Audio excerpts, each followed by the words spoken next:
Find out about net neutrality in terms you can understand. What's the next Disney mega initiative? And on the sports TV news, do sports fans need their own lobby? Plus, NBA TV hits from downtown. It's all ahead and much more as the TV news starts right now.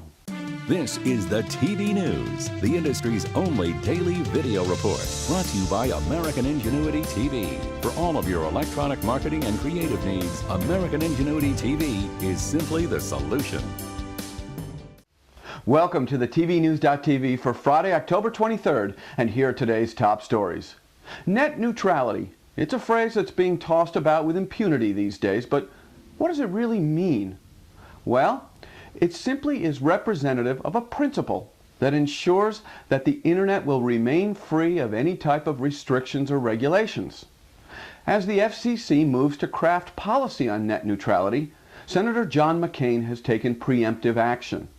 He's introduced a new bill called the Internet Freedom Act of 2009. The specific wording of the bill appears to be more for show rather than actual policy, stating, quote, "The FCC shall not propose, promulgate, or issue any regulations regarding the Internet or IP-enabled services." Translation? Keep your stinking regulate and pause off the web. For more details on this story, log on to broadcastingandcable.com. Recently, we reported that even during the recession, cable TV showed impressive subscriber growth. AT&T U-verse has stated its third quarter subscriber counts. And the good news is that the telco giant did increase subs. The okay news is that the increase was only about 0.3%. And the not so good news is that the number of new subs in the third quarter is less than those gained in the first or second quarter. For more details on this story, you can log on to HollywoodReporter.com. Disney is talking about a new major initiative, codenamed KeyChest. KeyChest will be a developed technology that will allow consumers to access any purchased content via any and all available means and devices, anytime and anywhere, across multiple platforms viewed consecutively or even simultaneously. Disney is busy lining up interested content and technology partners who will work together to transform KeyChest from advanced notion to reality. And ePix, the soon-to-be-launched premium channel brought to you by Viacom, Paramount, Lionsgate, and MGM, is telling anyone who will listen that they're all about original programs. Even before the October 30th ePix launch, they're already planning their first original offering, most likely a miniseries, projected to premiere in the third quarter of 2010. The Sports TV News is brought to you by Store & Associates, sports and entertainment marketing specialists. Log on to storeandassociates.com and start connecting with sponsors and consumers. Every Friday, the TVNews.TV hits you with the Sports TV News. Sports is important, right? Important enough for a sports fan-centric big-time lobby, right? Well, if a former top satellite TV lobbyist has his way, the cheer or boo of the sports fan will be heard on Capitol Hill in the not-too-distant future. David Goodfriend has created a coalition that will campaign for the interests of sports fans, like contained ticket pricing, the elimination of TV blackouts, and compelling the NCAA to create a college football playoff system. It appears as though the proposed lobby will be driven by the satellite and telco TV industries, as cable TV companies are conspicuously absent from the list of targeted contributors. For more on this story, you can log on to WashingtonTimes.com. After a sluggish launch, NBA TV is on the rebound as of late.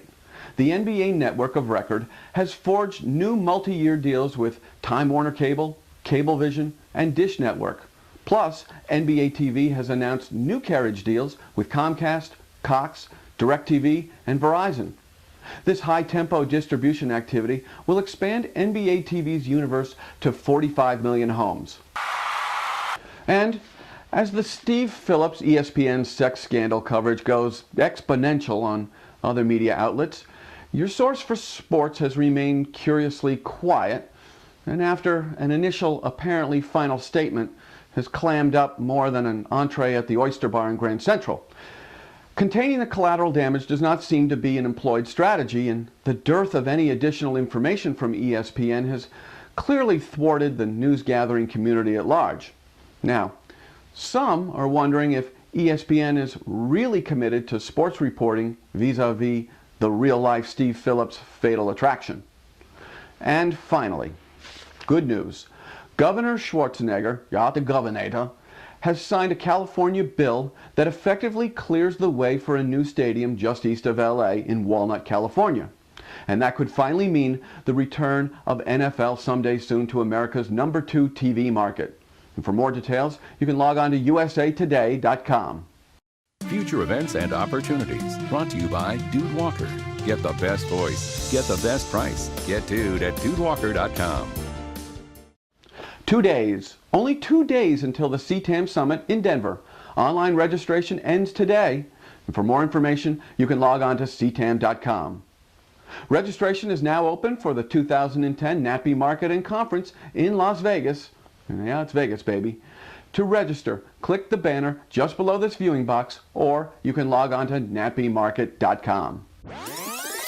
And that's it for this edition of the TV News. We'll be back on Monday with the only daily video newscast about the TV industry for the TV industry, and that includes our regular Monday features, Tech Talk, and the TV Trivia Quiz. Until then, you can keep tabs on the TV News on Facebook, Twitter, and LinkedIn. If you missed any editions of the TV News this week, you can catch up this weekend in our archive section. They're there, ready, and waiting for you. I'm Jeff Grimshaw. Thanks for watching, and have an awesome weekend. The TV News has been brought to you by American Ingenuity TV. For all of your electronic marketing and creative challenges, American Ingenuity TV is simply the solution.